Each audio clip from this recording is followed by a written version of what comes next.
Formula 1 is back, but it's back with a brand new team taking on the world's best. Can Lewis Hamilton win a 7th World Championship? Can Valtteri Bottas challenge him? Or will there be the likes of Max Verstappen and Charles Leclerc coming through? Does Sebastian Vettel still have it? We have so many questions. Where you can find the answers? Why, at the hottest new F1 series on YouTube at the moment. Check out the CW Virtual Commentators channel and check out the rise of Raven West. And if you want to find out more about Raven West, then we advise you to go check out the CW Virtual Commentators channel. The link will be in the top right. And go subscribe for his brand new F1 series featuring me, Trevor Walker. And now on Trevor Sports, it's highlights of midweek Premier League action. Presented by Trev Lynham. It's Sports Night.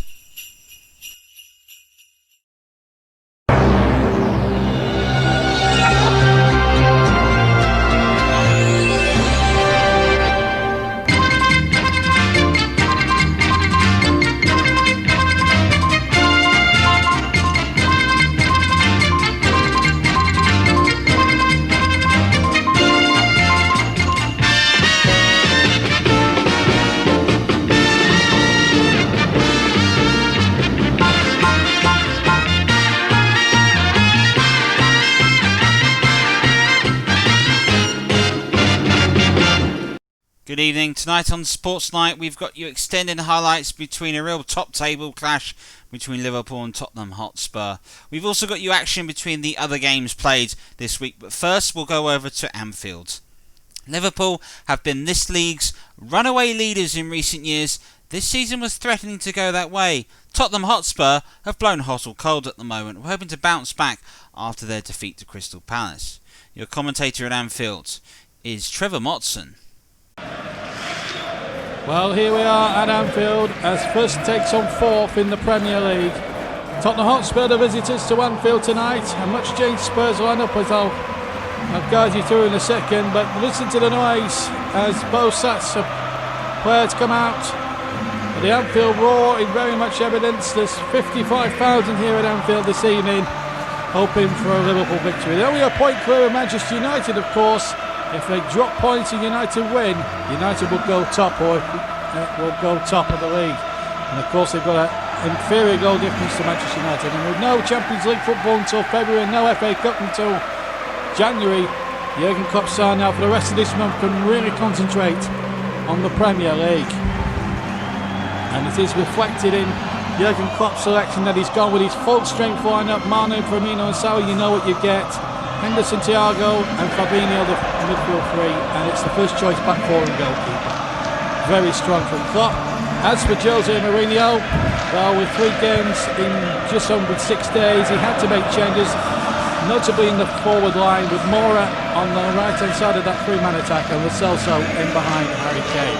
The referee this evening here at a very boisterous but cold Anfield is Andre Mariner, and he comes from Birmingham. Here's a race, and what an atmosphere. It might be cold and I've got the sheepskin on, but it's white hot out there on the field, and it's a white hot atmosphere here.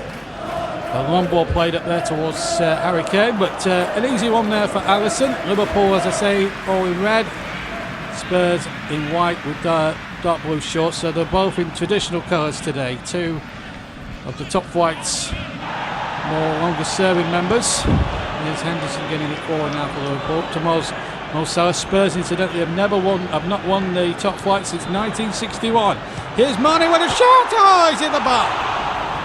He's hit the bar.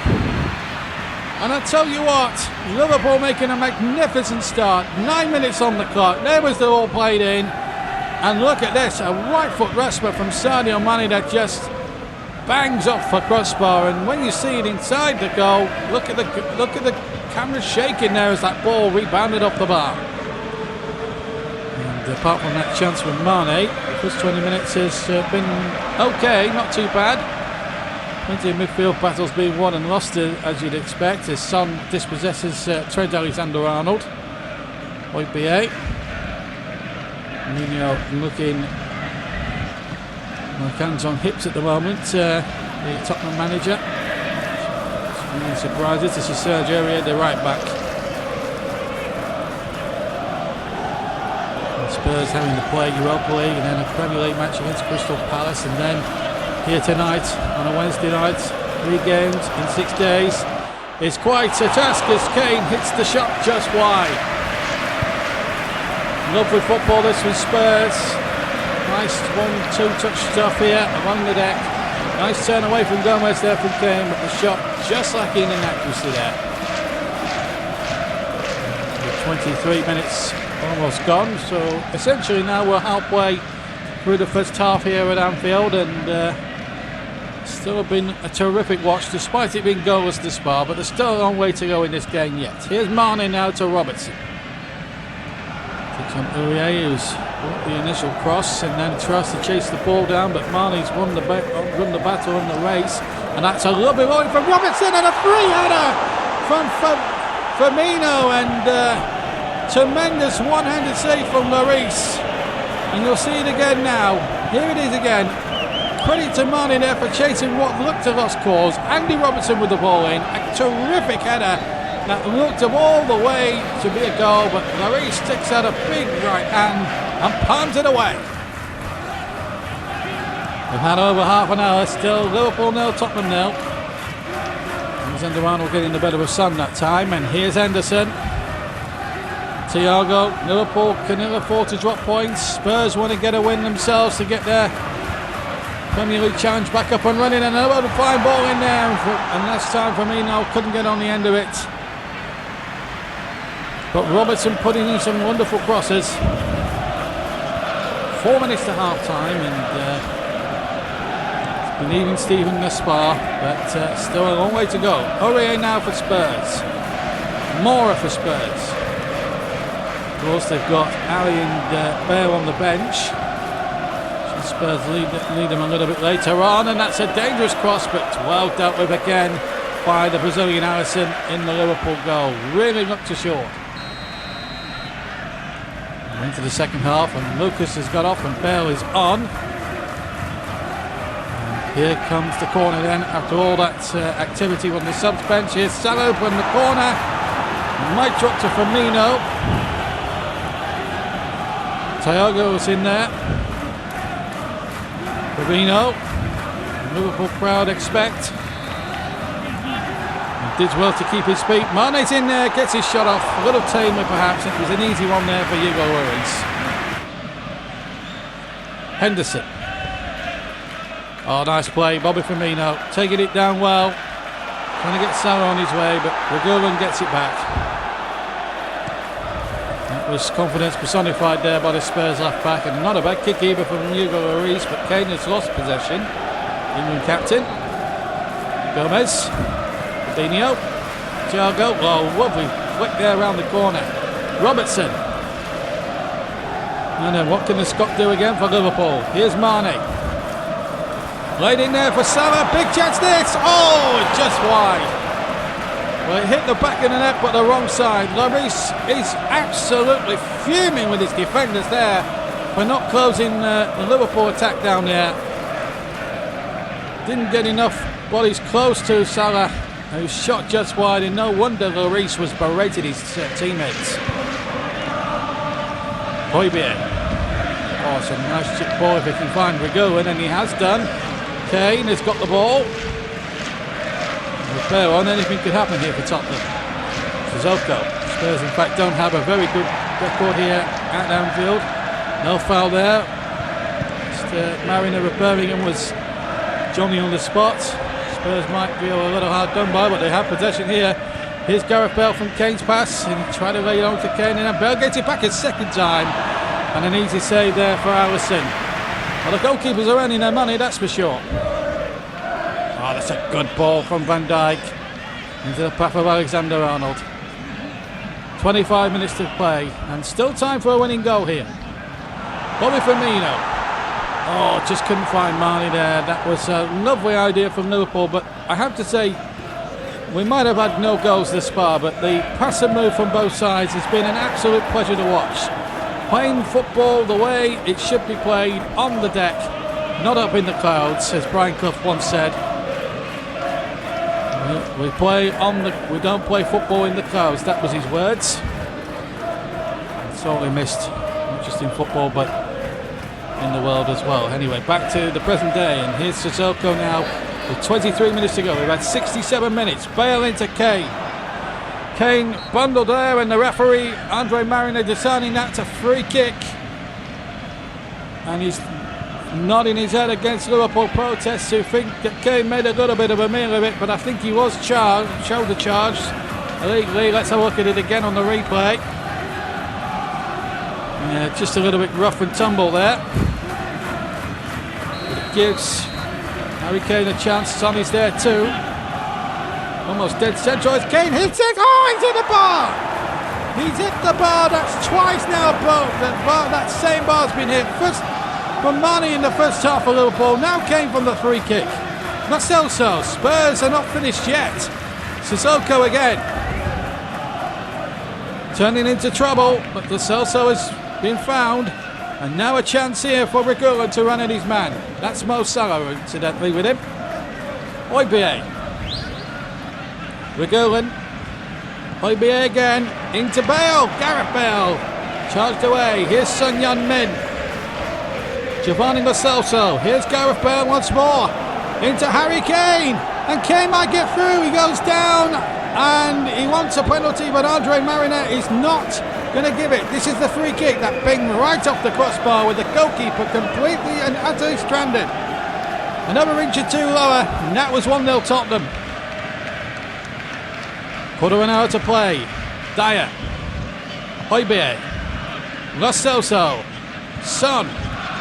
That's a good ball when Reguilon is there. Bale and Kane waiting in the middle. Can he knock it back in there? Kane! Oh, that would have been a lovely goal if he'd have kept that on target.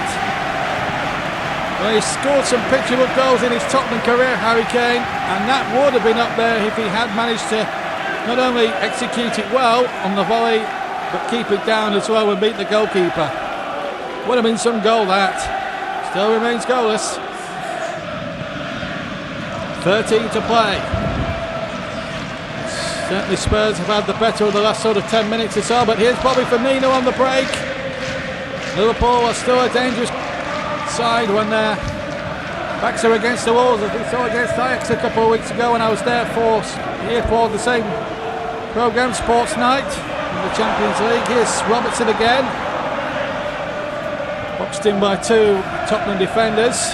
Did really well, but then the referee decides that's a foul and Spurs fans are furious. Celso believes he got the ball. Sissoko pleading his innocence. Andre Mariner's got one or two big decisions to make here. Well, to be honest, it's 6 of one, half a dozen the other, but Sissoko was a little bit rough and ready. It has given Liverpool a free kick, and Alexander-Arnold has been replaced by Nico Williams. And Lo Celso has been replaced by and over the top from Fabinho rather. Free header. Good free kick, but the header not just high but wide as well. 2 minutes left to play. If we're going to see a goal now, it's surely got to be the winner.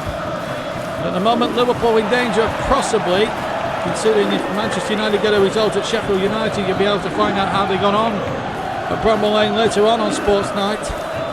If they do win that game, then Liverpool could be replaced at the top of the Premier League. So they've got about a minute plus stoppage time to save themselves, but it's Spurs who are looking for the win themselves. And it's Serge Aurier now. He's got two waiting in the middle. One is Kane, fisted away by Alisson, not under terrific pressure, but he's only gone straight to Reguilon. Liverpool back under pressure now. And Ndombele, another substitute. Here's Ali again. Aurier, back to Ali! Oh, he's hit the post! And Liverpool somehow survive. And that could have been won on the very last kick there. Dele Alli lining it up, lovely football. Aurier playing it in, and bang, off the post. Would you believe that? Robertson clearing. As the final whistle has gone here at Anfield, it's finished goalless, as we saw that replay there of Ali's late shot coming back off the post. Goalkeepers winning out the day, but what an entertaining 0-0. This was not dull by any stretch of the imagination. Let's make no bones about it. Liverpool hit the bar, Spurs hit the bar through Kane, and then Ali at the end hit the post, but it's a point apiece and 2 points possibly dropped from both sides. It's finished here, Liverpool 0, Tottenham Hotspur 0. Well, in the end, it's a result that doesn't help either side in the end, but we'll see how everyone else did to see whether that was a bad result for Liverpool in the end. A roundup of all the other games played, brought to you by Trevor Sinstat. Sheffield United's form of late showed that they were pretty much the underdogs in this game. Manchester United's recent form has been highly impressive, but this was a stumbling block for Manchester United in this evening tonight at Bramall Lane. They did get off to a fantastic start on the counter-attack, Edison Cavani charging through his right-footed shot, powering past Ramsdale. And in truth, it was Man United that had the best parts of the game. Juan Mata on a rare start, pushing forward, but his effort was just over the bar. Ramsdale relieved. United were able to be caught on the break and seemed to look rather leggy after their midweek European trip. Baldock's cross was met by Ollie McBurney, who really should have scored, and he knew it. The chances continued, and eventually Oliver Norwood was able to hit a brilliant free kick, questionable by Manchester United in the wall, and it brought Sheffield United level. Man United very much looked like they were playing for the 1-0, and after that went in, there wasn't much left in the tank for them. Full time, it ended 1 apiece. A stumbling block and perhaps 2 points dropped for Manchester United. Manchester City could see the chance to eke up a gap against that of Liverpool, which had taken the league by storm at the moment. And it looked to be the case when Raheem Sterling was played through, but last-minute defending was the order of the day. But Manchester City showed that patience is a virtue in the Premier League. His was an effort that was cleared away. It fell to Gabriel Jesus, who backheld the ball quite beautifully into the net. Replay showed that this, from improvisation, was just quite brilliant. Although, in recent times, Manchester City have missed Aguero. If Jesus can produce finishing like that, they won't miss him for much more. West Bromwich Albion always felt they were underdogs in this game, and it didn't help when they started to make mistakes themselves.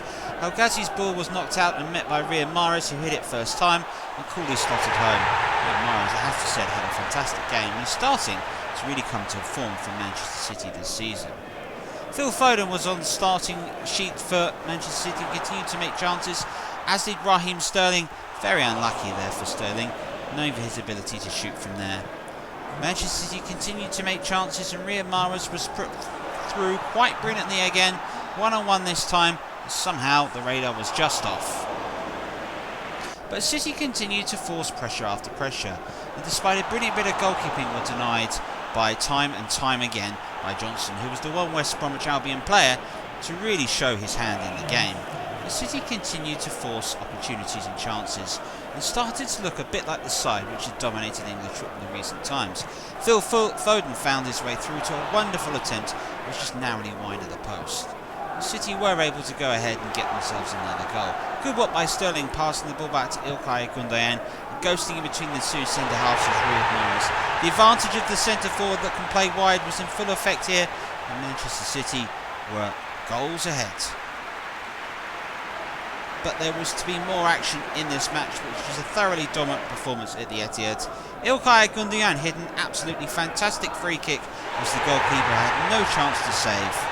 Wonderful moment for him as he returns to form after his horrible injury a few years ago. The Etihad rocking. Manchester City winners. Goal difference +4.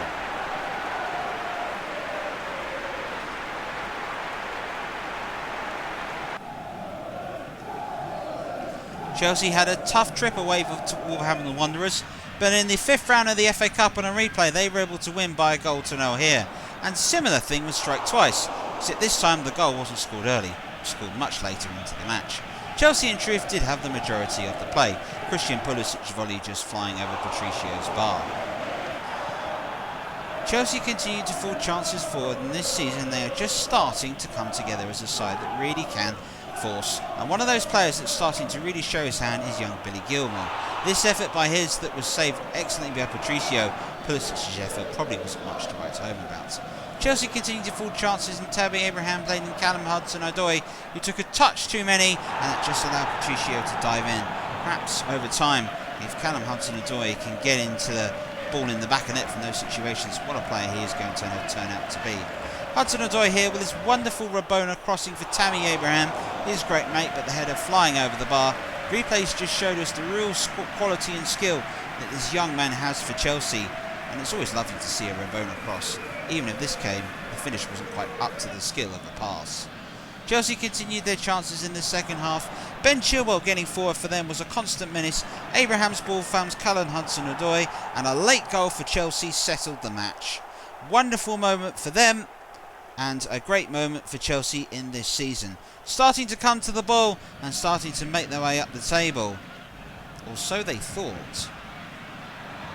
Nelson Semedo's effort was brilliantly saved at the end of it, and Chelsea clung on for a 1-0 win. A great performance by them, and Chelsea win again. Wolverhampton Wanderers just starting to look a little toothless.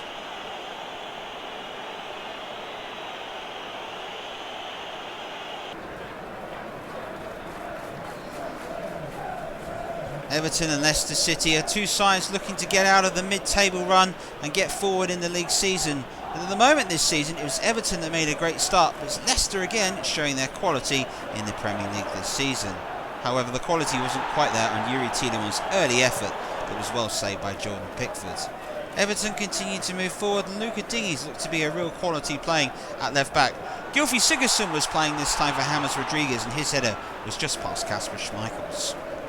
Everton continued to attack again. Andre Gomez playing it out wide to Richarlison. He's only got one man to aim for these days. It's Dominic Calvert-Lewin. Dominic Calvert-Lewin, with a rare miss, a man that's been in great form this season. Sigurdsson was in great form for Everton, spraying the ball about. James Rodriguez who? Dominic Calvert-Lewin again though, just proving that the radar wasn't quite off. A rare off night for the English centre forwards. Justin's cross for Leicester showed that they still have a bit about them as they continue to put the pressure on, but that was about as good as it got for Leicester. A tame header, easily picked up by Jordan Pickford. And it was Everton that made the changes at half-time. One of those changes, that's James Rodriguez. World Cup Golden Boot winner, you know, testing the hands of Kasper Schmeichel from distance. And Rodriguez really was a man determined to turn the game around. Alex Iwobi also was a welcomed addition. Seamus Coleman's cross found James Rodriguez, but it was on the wrong foot and went wide of Schmeichel's post. 0-0 was the full-time result. To be honest, a result that doesn't help either side. Everton still haven't recovered their great form from the beginning of this season.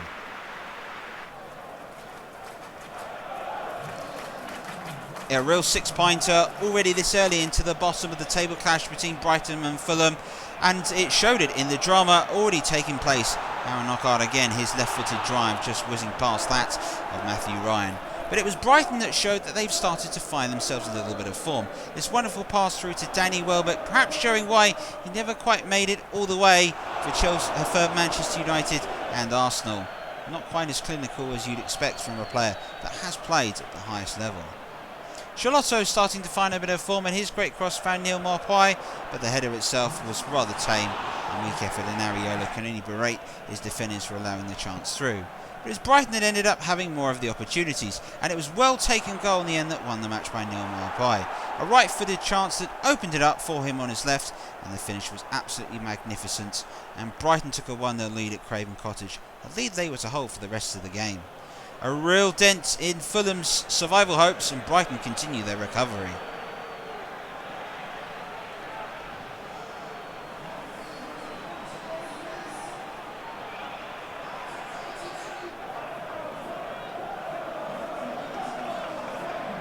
Arsenal hoped to bounce back after their defeat to Burnley in the week, but it wasn't to be the case. Southampton again just showing what they're about. Thomas Partey showing what he's definitely not about. Very tame effort. Theo Walcott looks to be rejuvenated, and playing against his former side here was able to cause them all sorts of problems. So much so that his deflected effort fired in off the backside of David Luiz and into the net to give him the lead. Would Walcott celebrate? Absolutely no doubt about it. Of course he would. He's got a habit of scoring for Southampton now. Granit Xhaka was brought on, and Arsenal tried to find opportunities to get back into the game. Pierre Aubameyang's header flying way past the post, and just showing it that really wasn't in the end Arsenal's night. Theo Walcott was given far too much time on this occasion, was able to pinpoint a cross into Danny Ings, but Leonard perhaps should have done better, and the ball ended up trickling over the line, and Southampton doubled their advantage. It's not a long journey from the south coast to North London from their standpoint, but by heavens was it a one they're going to enjoy taking home now. Southampton continued to make chances in the end and were very lucky not to get a penalty. Kieran Tierney diving in on Kyle Walker-Peters, and replays show that it was just outside the area. But who have you got? Oh, I've got a very good free kick taker in James Ward-Prowse, who picked out Danny Ings, who just couldn't quite keep his header down. So it was a case of, could Arsenal find something and get back into the game? Well, that was about as good as they could do. Half chances and moments in the game where you wondered what it would be. Well, Hector Bellerin was able to pounce on a mistake. He played in Lacazette, who was ahead, and Lacazette made it 2-1 to Arsenal. Could Arteta's problems be solved and the fight back started for Arsenal? The answer to that was no. It was Southampton who went ahead and scored on the next attack. Shane Long was put through, and he coolly slotted the ball across in the area to Danny Ings, who was able to beat Rob Holding with skill and beat Bert Leno with power. Ings again coming in a score on the side of this Arsenal side. 3-1 down at home to Southampton. Arteta refused to take any interviews at the end of the game. He said it just wasn't their night from an attacking standpoint. This effort by Saka to play in Aubameyang, wow, it just showed you that it wasn't their night in the end. Southampton with a famous win at the Emirates. Arteta with serious problems at the Arsenal. 1-3.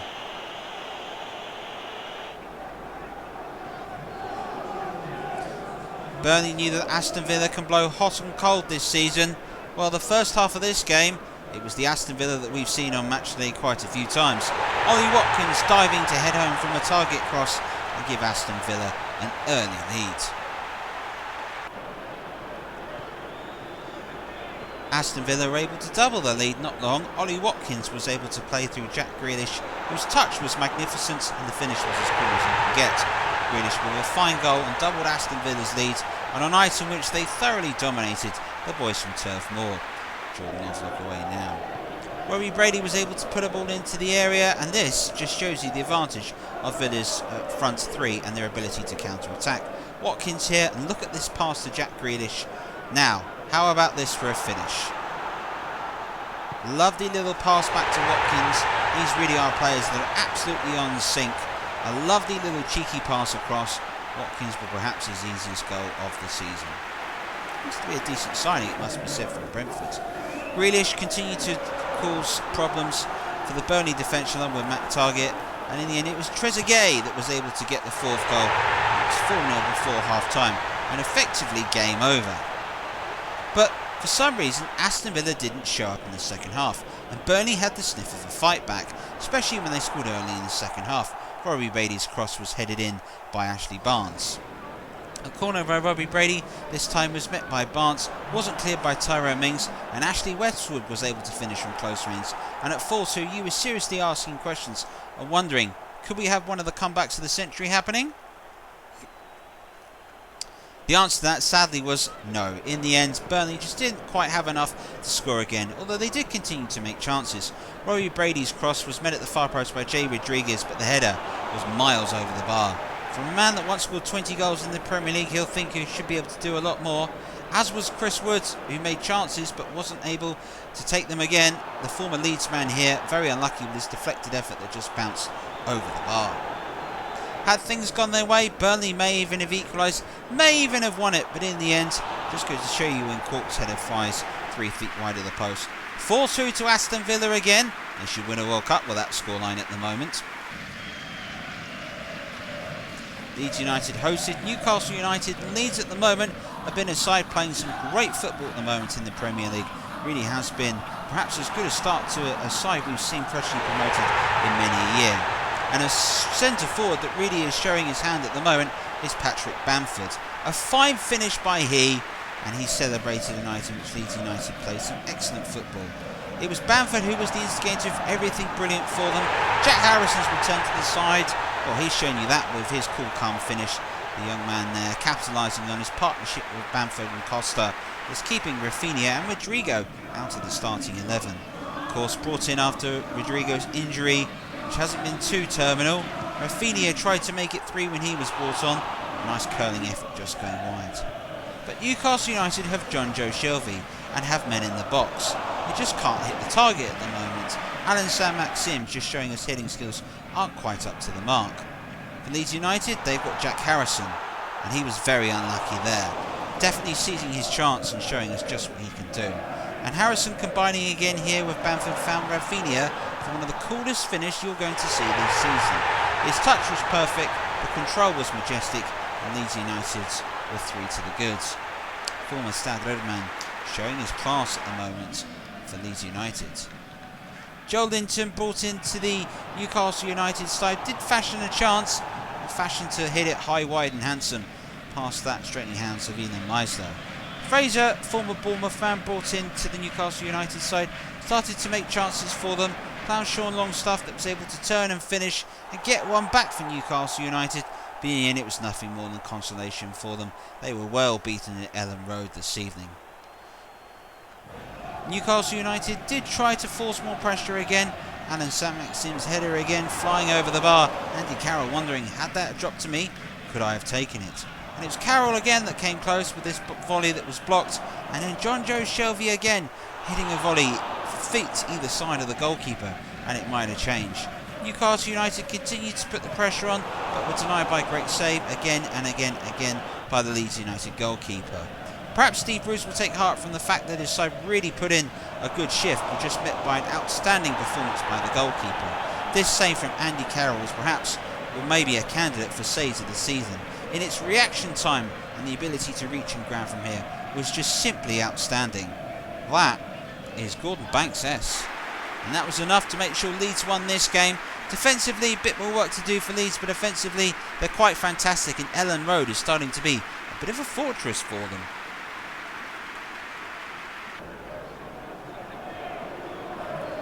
A London derby, South London versus East London at the London Stadium, West Ham and Crystal Palace. And it was a game in which two sides gave it a go, but it didn't quite happen for either side in the end. Andreas Townsend trying a long-range effort, easily saved by the hands of Lucas Fabianski. West Ham United continued to try to find chances into the box. Robert Snodgrass's header was down, Vincent Gator was there to respond to it.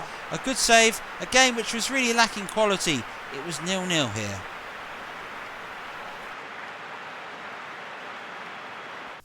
So there you go, here are this week's Premier League actions. Wasn't a good week if you were playing at home, truth be told. Wolves, Fulham and Arsenal all losing. Wasn't a great for goals also, unless you're Aston Villa, but of course they're going to bag the goals. Leeds United were very well done, as was Manchester City, go for scoring well. Sheffield United and Manchester United, well, they were the only score draw of the day. Liverpool and Spurs continue the theme of 0-0. The league table, well, that keeps Liverpool just ahead by a point. Manchester City sit behind them on 29 points, but their goal difference now is overtaken that of Liverpool. Manchester United are third, just a point behind them. Really is shaping up to a three-way battle. Chelsea and Spurs and Leicester and Leeds United now are all contender for a European place, and if a couple of results go their way, could be championship contenders. Brighton, Fulham and West Ham now prop up the foot of the table. West Ham will be hoping to turn things around soon. West Brom and Crystal Palace float just above them on a single point. Southampton be delighted for that win, taking them out of the relegation zone. Burnley, Wolves, Newcastle and Sheffield United are all in danger of getting caught in that relegation scrap. So news from Matchday for you this week. Manchester United versus Leeds United will be our big game, of course. The Battle of Britain continues. And Chelsea versus West Ham United, a London derby that always has the potential to be very feisty. And as always, we'll bring you all the highlights of all the other goals played on that day. Well, that's another week of football here on Trevor Sports and for Sportsnight, which is coming to you with Premier League football. Keep an eye out over this festive season. You might be hearing this little theme tune again much more often. From all of us, thank you very much for watching, and bye-bye.